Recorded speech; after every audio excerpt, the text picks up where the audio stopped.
بسم اللہ الرحمن الرحیم۔ حضرت داتا گنج بخش رحمۃ اللہ علیہ کا پورا نام شیخ ابو الحسن علی حجویری ہے، لیکن عوام اور خواص میں حضرت داتا گنج بخش رحمۃ اللہ علیہ کے نام سے مشہور ہیں۔ آپ کی پیدائش غزنی سے متصل ایک بستی حجویر میں ہوئی۔ آپ کے والد بزرگوار کا نام سید عثمان جلابی ہے، اسی لیے آپ اپنے آپ کو جلابی سم الحجویری لکھتے ہیں۔ حضرت داتا گنج بخش کو اللہ تعالی نے اپنے خصوصی فضل و کرم سے نوازا تھا۔ عالم شباب ہی میں آپ تمام علوم ظاہری کی تکمیل کر چکے تھے۔ آپ نے اپنے وقت کے مایہ ناز جید علماء اکرام اور مشائخ عظام کے حلقہ ارادت سے فیض حاصل کیا۔ سلسلہ عالیہ جنیدیہ میں آپ شیخ ابو الفضل محمد بن حسن ختلی کے حلقہ ارادت سے علوم ظاہری سے سیراب ہو کر ایسی منزل کو پہنچ گئے جب مرشد کامل کی نگاہ خاص نے بھانپ لیا کہ اب ان کے فیوض و برکات سے یہ فیض یاب چراغ مخلوق خدا کو سیدھی راہ دکھانے کا اہل ہو چکا ہے، تو حضرت شیخ ابو الفضل بن ختلی نے حکم فرمایا کہ سید علی لاہور جا کر اللہ کے بندوں کو حق و صداقت کا رستہ بتاؤ۔ تو بخشا دو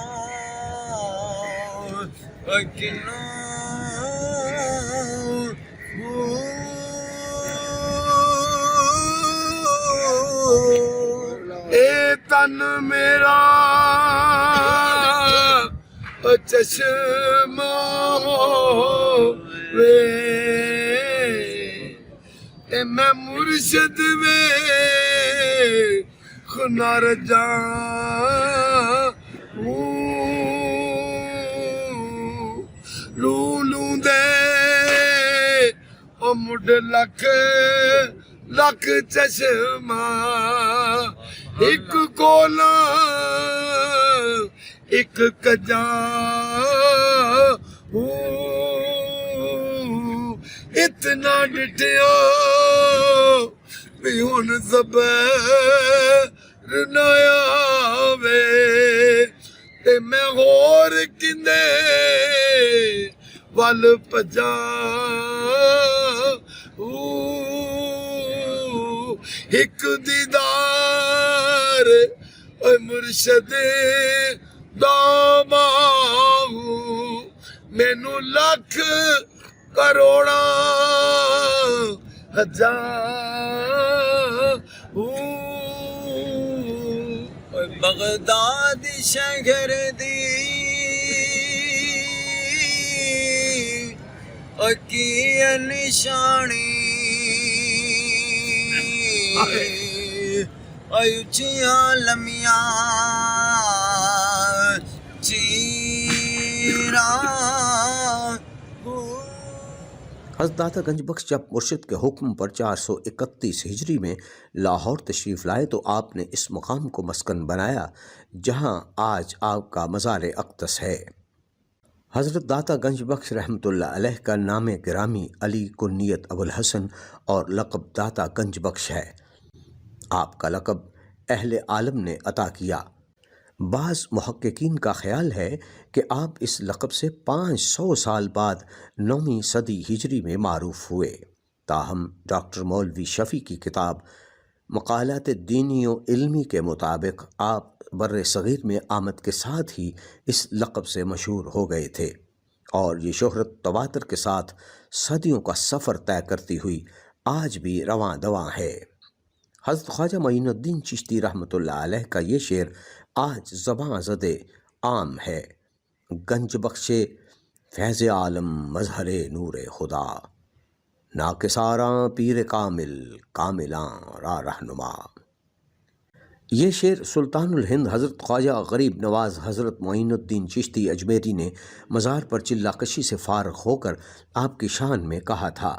اس شعر کا مفہوم یہ ہے کہ حضرت داتا گنج بخش پوری دنیا کے لیے فیض رساں ہیں، انوار و تجلیات الہی کے مظہر ہیں، ناقص لوگوں کے مرشد کامل اور کامل لوگوں کی بھی آپ رہنمائی فرماتے ہیں۔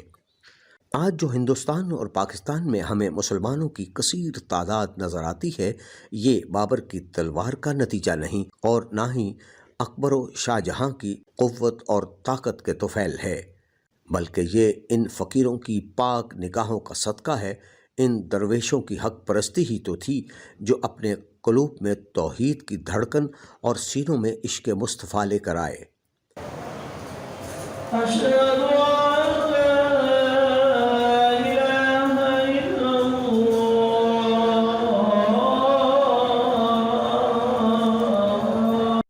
یہ مردان حق ہی تھے جو ہیبت تخت و تاج لے کر نہیں، بوریے کے بستر اور کھدر کے لباس زیب تن کر کے شمع ہدایت روشن کرنے کے لیے آئے تھے۔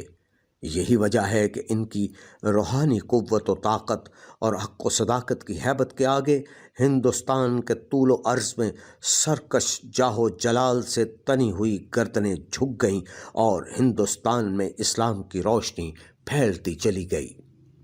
سرزمین لاہور کو یہ فخر حاصل ہے کہ حضرت داتا گنج بخش رحمۃ اللہ علیہ نے اپنی معرکۃ الآراء کتاب کشف المحجوب کی تکمیل لاہور میں ہی کی۔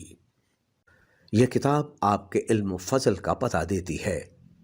کشف المحجوب کو جو شہرت دوام نصیب ہوئی وہ اس موضوع پر فارسی زبان میں لکھی گئی شاید ہی کسی کتاب کو نصیب ہوئی ہو۔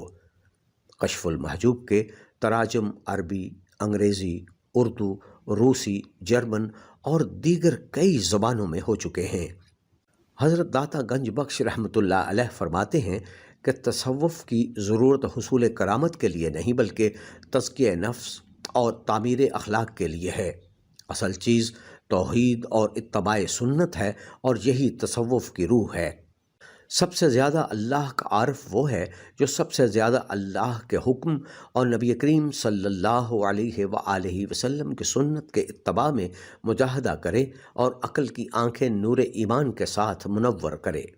حضرت داتا گنج بخش رحمۃ اللہ علیہ فرماتے ہیں، بس جس جگہ ایمان ہوتا ہے وہاں یقین بھی ہوتا ہے، جہاں یقین ہوتا ہے وہاں تقوی بھی ہوتا ہے۔ جو شخص ایسی باتوں کا قائل ہوتا ہے جو خلاف توحید ہوں اور خلاف تحقیق ہوں تو اس کا دین میں کچھ حصہ نہیں ہے۔ حضرت داتا گنج بخش رحمۃ اللہ علیہ کا یہ فرمان بھی ہے کہ مجاہدوں میں سے مشکل ترین مجاہدہ یہ ہے کہ اپنے ظاہری آداب کی حفاظت کی جائے۔ حضرت داتا گنج بخش رحمۃ اللہ علیہ نے اپنے سیرت و کردار اور اخلاق حسنہ سے کفر و الحاد میں مبتلا لوگوں کو حق و صداقت اور رشد و ہدایت کا راستہ دکھایا اور لوگوں میں دین کی روح اجاگر کی۔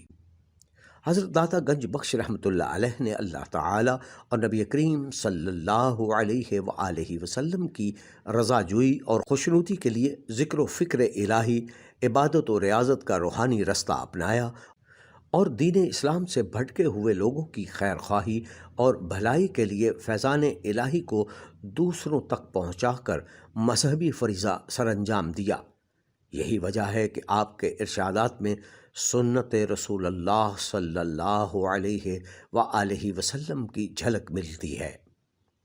حضرت داتا گنج بخش اپنی معرکۃ الآراء کتاب کشف المحجوب میں فرماتے ہیں، 10 چیزوں کو کھا جاتی ہیں: توبہ گناہوں کو، جھوٹ رزق کو، غیبت نیک اعمال کو، غم عمر کو، صدقہ بلاؤں کو، غصہ عقل کو، پشیمانی سخاوت کو، تکبر علم کو، نیکی بدی کو اور عدل ظلم کو۔ حضرت داتا گنج بخش رحمۃ اللہ علیہ کے مزار پر ہر زمانہ میں اولیاء کاملین، علماء اکرام اور وقت کے بڑے بڑے حکمران حاضر ہو کر آپ کے جود و کرم سے جھولیاں بھرتے رہے ہیں۔ حضرت داتا گنج بخش کی ذات انوار کی دلکشی کا یہ عالم ہے کہ رات دن طالبان حق کا تانتا بندھا رہتا ہے اور تشنگان معرفت و طریقت اور طلبگان دین و دنیا سیراب ہوتے رہیں گے۔ آپ کا روزہ ناصر الدین مسعود کے بیٹے ظہیر الدولہ نے تعمیر کرایا اور خانقاہ کا فرش اور دروڑی جلال الدین اکبر بادشاہ نے بنوائی۔ نہ تخت و تاج نہ لشکر و سپاہ میں ہے، جو بات مرد کلندر کی بارگاہ میں ہے۔ زندگی بھر علم و عرفان، طریقت و شریعت، ادب و ولایت اور اہل ہند کو مشرف با اسلام کرنے والی یہ شخصیت 19 سفر المظفر کو داعی اجل کو لبیک کہتے ہوئے اس جہان فانی سے رخصت ہو گئی اور لاہور ہی میں آسودہ خاک ہوئے، جہاں ہر سال آپ کا عرس بڑی شان و شوقت سے منایا جاتا ہے۔ تحریر و آواز سید ناظر کاظمی، الفلا ٹی وی، لاہور۔